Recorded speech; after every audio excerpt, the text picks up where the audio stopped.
أعوذ بالله من الشيطان الرجيم. بسم الله الرحمن الرحيم.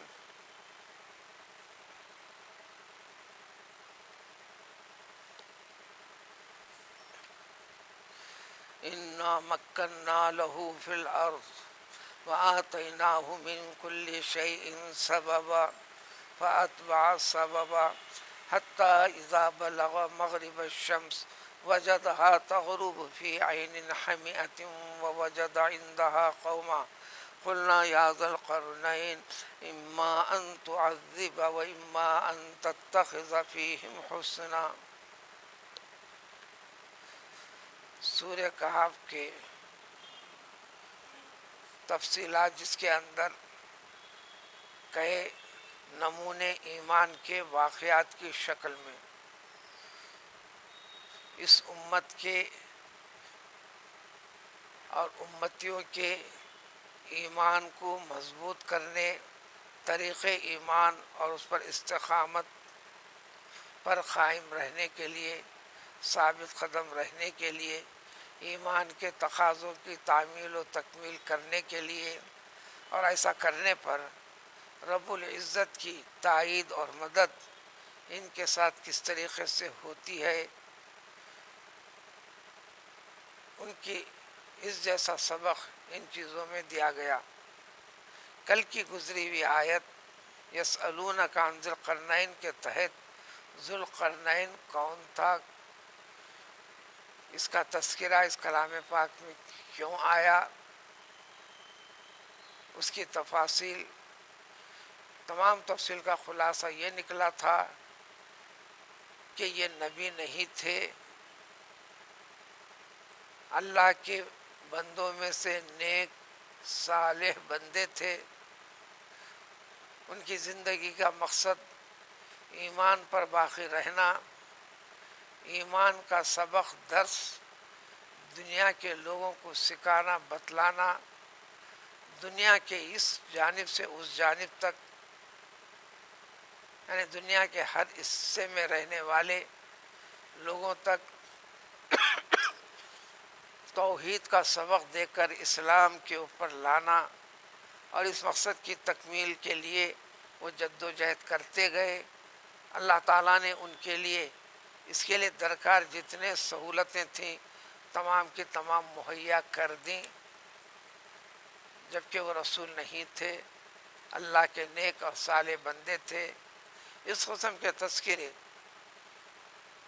یعنی جو رسول نہ ہونے کے باوجود بھی بتایا گیا طریقہ رسولوں کے ذریعے سے اتباع فرما برداری کرنے پر، زندگی کو اس نمونے پر چلانے پر اللہ تعالیٰ کی مہربانی اس دنیا کے اندر کیسی ہوئی، آخرت میں اللہ کے جلیل القدر بندوں میں ان کا شمار ہوگا. سابق آیت میں صرف ترجمے کے پر اکتفا، تفصیلات تو کل گزر چکی. وہ یہ تھا کہ ذوالقرنین سے متعلق تفصیلات جاننے کی بے چینی دور کرنے کی غرض سے سوالات ہوں گے اے محمد صلی اللہ علیہ وسلم، اور یہ لوگ کر رہے ہیں. ان سے کہہ دینا ساتلو علیکم منہ ذکرا. اس کلام پاک کے حصے کے طور پر اللہ تعالیٰ نے جو بیان کیا ہے اور وضاحت کرنے کا جو ذکر ہے، میں تم کو ابھی اس کی تفصیل بتائے دیتا ہوں. جب قرآن نازل ہو رہا تھا اس وقت کے لوگوں کے سامنے یہ وضاحت کی گئی، اس کے پیچھے کیا کیا نصیحتیں تھیں، کیا کیا پہلو تھے، اس کی وضاحت ہو چکی. الغرض یہ ذوالقرنین نے کو اللہ تعالیٰ نے فرمایا انا مکننا لہو فی الارض، اس دنیا میں ہم نے ان کے لیے ہر قسم کے اسباب جو درکار تھے اپنی مہم کو پورا کرنے کے لیے، دنیا کے اس جانب سے اس جانب تک پہنچ جانے کے لیے، طاقت کے بل بوتے پر طاقت کا زور بھی بتانے کے لیے ہم نے ہر قسم کی طاقت، قدرت، اسباب سبب کہتے ہیں کسی منزل کو پہنچنے کے لیے ذریعہ بننا اور اس میں کامیابی ہونا. اس قسم کے ساری چیزیں ہم نے فراہم کر دی تھی. یہ بھی بتایا جا چکا ہے کہ ایسے 4 آدمی گزرے ہیں اس امت سے پہلے جو ساری دنیا کے اوپر قبضہ جما کر اپنی فکر کو مسلط کرنا ان کا مقصد رہا. ان میں سے 2 مسلمان تھے، 2 غیر مسلم تھے. غیر مسلم کا مقصد ضلالت، گمراہی، شرک، بت پرستی، دنیاوی شوق پورا کرنا، نام کما کر دنیاوی اعتبار سے اپنی بڑائی جتانا ان کا مقصد تھا. جن میں سے ایک نمرود تھا، دوسرا ایک بخت نصر نام سے ایک شخص تھا. پارے 15 میں اس کی کچھ تفصیلات گزر چکی ہیں. ابتدا میں 2 مسلمانوں میں ایک پیغمبر تھے، ایک غیر پیغمبر.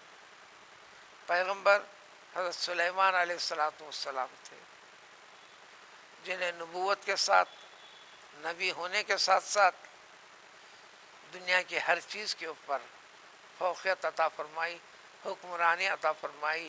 ہر چیز ان کے تابع کر دی گئی، کوئی چیز اس کے خلاف نہیں کرتی تھی. نہ صرف انسان بلکہ انسانوں کو نظر نہ آنے والی قوم جنات بھی آپ کے تابع تھی. درخت، شجر، حجر، یہ سب سے بڑی کامیابی آپ کے ساتھ تھی. آپ نے دعا بھی کی تھی، اللہ نے دعا کو قبول کر کے ساری چیزیں عطا فرمایا تھا.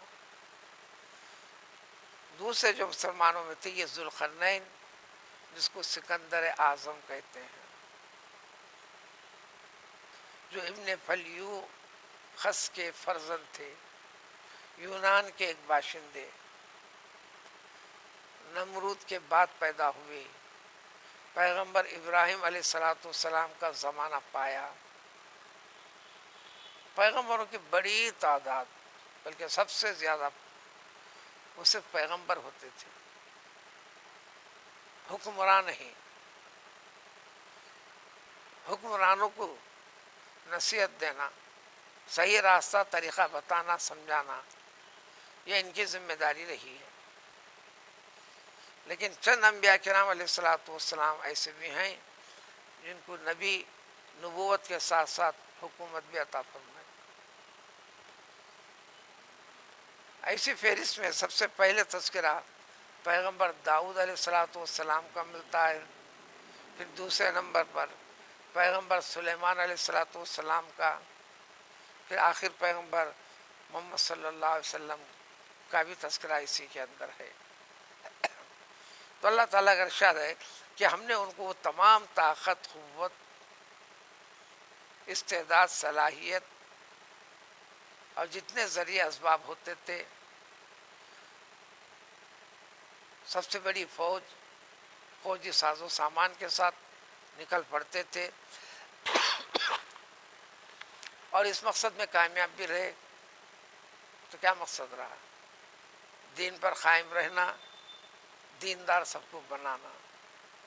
تو اس کا مطلب ہوا ساری دنیا کافر بھی ہوئی ہے، ساری دنیا کی ہر قوم میں مسلمان بھی ہوئے ہیں، بگڑے ہوئے لوگ بھی ایک ساتھ پوری دنیا میں ہوئے ہیں.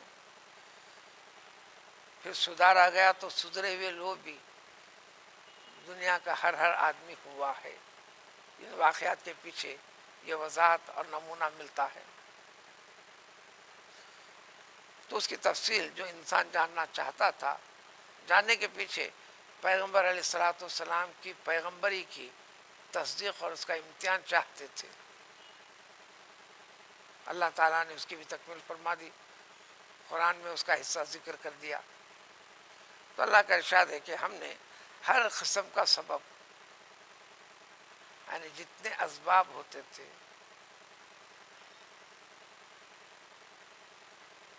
آسانی کے ساتھ دنیا پلٹتی نہیں. آدمی آپ کے خیالات کا تابع ہوتا نہیں. تفاصل بہت بڑے طویل ہیں. پیغمبر نہیں تھے لیکن اللہ تعالیٰ کی تائید مدد کیسی ہوتی تھی. اللہ تعالیٰ اسی طریقے الہام کے ذریعے سے ان کے دل و دماغ کے اوپر پہنچاتے بھی تھے. چنانچہ اللہ کا ارشاد ہے فَأَتْبَعَ سَبَبًا، جتنے اسباب ہم نے ان کو فراہم کیے تھے، جو چاہتے تھے کرتے تھے، اس کا پیچھا بھی کیا، اس کا استعمال بھی کیا. استعمال بھی آسانی کے ساتھ ہو گیا، یعنی قدرت ان کے پیچھے رہی. چنانچہ اس میں 3 نمونے ذکر کرتے ہیں. جب دنیا کی جانب سے اس جانب تک کا ذکر ہے تو 20 نمونے ہوئے ہیں. 3 نمونوں کا تذکرہ ہے. اس میں سے پہلا ایک نمونہ چنانچہ استعمال کرتے ہوئے یہ جاتے جاتے پہنچ گئے جہاں سورج غروب ہوتا ہے اس جانب پر، یعنی دنیا کے ایک حصے پر. یہاں زیادہ سوچنے کی ضرورت نہیں. سورج تو صرف گردش کر رہا ہے. ذوالقرنین کو بھی پتہ ہے زمین گول ہے، یوں جا کر ختم ہو نہیں رہی ہے. خشکی بہت کم حصہ ہے زمین کا، مابقی پورا کا پورا پانی ہی پانی ہے.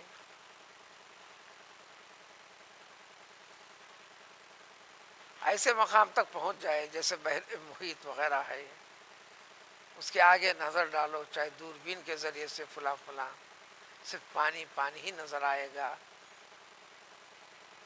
کوئی اور چیز نظر نہیں آئے گی. جب سورج ڈوبے گا تو ایسا لگے گا کہ وہ پانی کے اندر ڈوب رہا ہے. مقصد اس انتہا پر. یہ مغرب الشام کا خاص طور پر تذکرہ. آپ وہاں پر پہنچے، نہ پہنچنے کے بعد وہاں آپ کو پتہ چلا، بتانے والے نے بتایا اس کے آگے ظلمت الارض ہے، جہاں سورج نکلتا نہیں، تاریکی تاریکی رہتی ہے. اگر اس کو پار کر لو تو وہاں پر ایک مقام ہے، وہاں ایک چشمہ ہے آب حیات، جس کا پانی کے استعمال کرنے پر ہمیشہ ہمیشہ کے لیے زندگی نصیب ہوگی. ان کے ہمراہ حضرت خضر تھے، یعنی خضر، جو ان کے رائٹ ہینڈ تھے. جیسا بادشاہ کے اس میں ذوالقرنین ایک بادشاہ، ان کے وزیر اعظم، سارے کام کاج ان کے مشورے پر ہوتے تھے وغیرہ وغیرہ. وہاں پہنچنے کے لیے اب تاریکی میں پہنچنا ہے، اس کے لیے اسباب تلاش کرنا چاہے، دریافت کیے. بتاؤ جانوروں میں کون سے جانور کی بینائی تیز ہوتی ہے؟ بتانے والوں نے بتایا کہ گھوڑے کی. پھر پوچھے کہ گھوڑے میں میل کی یا فیمیل کی، نر کی یا مادہ کی؟ بتایا گیا کہ مادہ کی. مادہ میں بھی ایسے جوان گھوڑیاں جو کبھی بچوں کو جنم بھی نہیں دی، ایسے 6000 گھوڑیوں کو جمع کیا. اس قسم کی تفصیلات بہت سارے ہیں. فوجی ساز و سامان لے کر قدرت بھی ان کے لیے مدد کی. بعض روایتوں کے ذریعے سے ابر کو بھی تابع کر دیا، جنگی ساز و سامان کو منتقل کرنا تک آسان کر دیا. ان میں سے کسی چیز کا انکار بھی نہیں کر سکتے، اس لیے کہ اللہ نے اعلان کر دیا آتینا من کل شیء سببا، ہر قسم کی چیز کوئی رکاوٹ نہیں بنے جیسی، ہر کام آسانی کے ساتھ بڑھتے ہوئے، کام کو بڑھاتے ہوئے جتنے اسباب تھے ہر چیز کے انتظامات یعنی ہم نے آسان کر دیا تھا. اسی جگہ پر چونکہ فوجی کمانڈر کی حیثیت تھی حضرت خضر کی، وہاں تک پہنچنے کے بعد اس چشمے تک حضرت خضر کی رسائی ہوئی. وہ پانی بھی پیے، غسل بھی فرمائے. سکندر بھی وہ مقصد رکھا تھا لیکن وہ پلٹ گیا اسی طریقے سے وغیرہ. چنانچہ پہنچنے کے بعد یہ ذوالقرنین نے دیکھا تغرب فی عین حمیات، کیچڑ کے جیسا گرم پانی، چونکہ اندھیرا تاریکی ہے وہاں پر سورج چشمے میں ڈوب رہا ہے، ایسا منظر دکھائی دیا. وہاں کنارے پر اس حصے پر وہاں ایک انسانوں کی ایک عجیب مخلوق دکھی. لوگوں کی ایک بڑی جماعت تھی، یعنی بستی تھی، لوگ آباد تھے. اس بستی کا تذکرہ احادیث میں آیا ہے، خابل سا وغیرہ اس جیسا نام ہے. الگ الگ وہاں تک پہنچے. وہاں پہنچنے کے بعد بت پرست سب کے سب مشرک ہیں، اللہ کا معبود حقیقی کا تذکرہ کرنے والا کوئی بھی نہیں ہے. اب ان سے نمٹنا ہے. کیسا نمٹنا؟ یہ الہام بھی اللہ نے فرما دیا. تو اس چیز کو اللہ تعالیٰ فرماتے ہیں ہم نے کہہ دیا ذوالقرنین، یعنی الہام سے اللہ نے فرما دیا تھا ان لوگوں کے ساتھ دو قسم کا برتاؤ کر سکتے ہیں آپ. یہ اختیار نہیں تھا، یعنی حکم یہ تھا ایمان کی تلقین کرو، توحید کے عقیدے کی تعلیم دو. جو مان جاتا ہے قبول کر لیتا ہے، اچھا برتاؤ کرو، اعزاز و اکرام سے نوازو. جو ایسا نہیں کرے گا آپ اس کو قتل کرو، سزا دو. یہ دو کاموں میں سے کوئی کام کرو. چنانچہ اللہ تعالیٰ فرماتے ہیں ہم نے ان سے کہہ دیا تھا یا تو تم انہیں سزا دو، عذاب دو، یا ان کے اندر اچھا برتاؤ جو بھی ہو سکتا ہے اختیار کرو. آپ نے اعلان فرما دیا ذوالقرنین نے، دیکھو جو بھی ظلم کرے گا، ایمان پر نہیں رہنا ظلم کرنا ہے، نماز نہیں پڑھنا یہ ظلم کرنا ہے، زکوٰۃ نہیں دینا یہ ظلم کرنا ہے، روزہ رمضان اور روزہ نہ رکھنا یہ ظلم کرنا ہے. حق اور باطل کے وقت پر حق کا ساتھ دینا ایمان ہے، باطل کا ساتھ دینا یہ ظلم ہے. جو بھی ظلم کرے گا یعنی ایمان نہیں لائے گا، عقید توحید کو نہیں اپنائے گا، فسوف نعذبہ، تو ہم اس کو عذاب دیں گے. دنیا تو گزرے گی ایسے ویسے، آخرت میں عذاب ہوگا. آخرت کا ترجمے کی ضرورت اس لیے کہ سوفا کے ساتھ ذکر ہے جس میں وقت لگے گا، یعنی زندگی گزرنے کے بعد والا معاملہ. ثم یرد الی ربہ، یا اس دنیا میں عذاب دے کر پھر اس کو اس کے رب کے پاس لوٹنا پڑے گا. فیعذبہ، پھر وہاں پر بھی عذاب ہوگا. عذاب النکرہ، جب اللہ تعالیٰ کا عذاب ہوگا تو دنیا کے عذاب سے بڑھ کر ہوگا. چنانچہ ذوالقرنین نے بھی کہہ دیا جو ایمان لا لو، جو لا لے گا ایمان کے تقاضوں کی تکمیل کرتا جائے گا. ایمان کیا ہے؟ طریقے زندگی سکھلاتا ہے، بتلاتا ہے، اچھے اور برے کی تمیز کرواتا ہے، برائی سے دور رہنے کی تاکید تلقین کرتا ہے، حکم دیتا ہے. اچھے کام کو اختیار کر کر یہ زندگی اس دنیا میں گزارنے کا طریقہ سلیقہ سکھاتا، بتلاتا ہے. تو چنانچہ انہوں نے کہہ دیا جو ایسا کرے گا ایمان لائے گا، اس کے تقاضوں کی تکمیل کرے گا، یعنی اس طریقے سے اس دنیا میں رہے گا، فلہ جزاء الحسنی، اس کو سب سے اچھا بدلہ ملے گا، یعنی جنت، اس کی نعمتیں، اللہ کی رضامندی، خوشنودی. وَسَنَقُولُ لَهُ مِنْ أَمْرِنَا يُسْرًا، اور اس کے لیے آخرت میں بھی سب سے اچھا برتاؤ ہوگا، فلاں فلاں ہوگا. یہ ایک نمونہ ذکر کرے. پھر اس کے بعد دوسرا نمونہ اور دو نمونے آئیں گے. ان تمام واقعات کے پیچھے اللہ تعالیٰ کا بندہ جب بننا چاہتا ہے، ارادہ کرتا ہے، ہمت کر کے آگے بڑھتا ہے تو اللہ تعالیٰ کی مدد ہوتی ہے. یعنی اہدنا الصراط المستقیم کا مفہوم کئی پہلو اس کے قرآن واضح اور تفصیلات پیش کرتے چلتا ہے. دوسری چیز اگلی آیتوں میں آئے گی.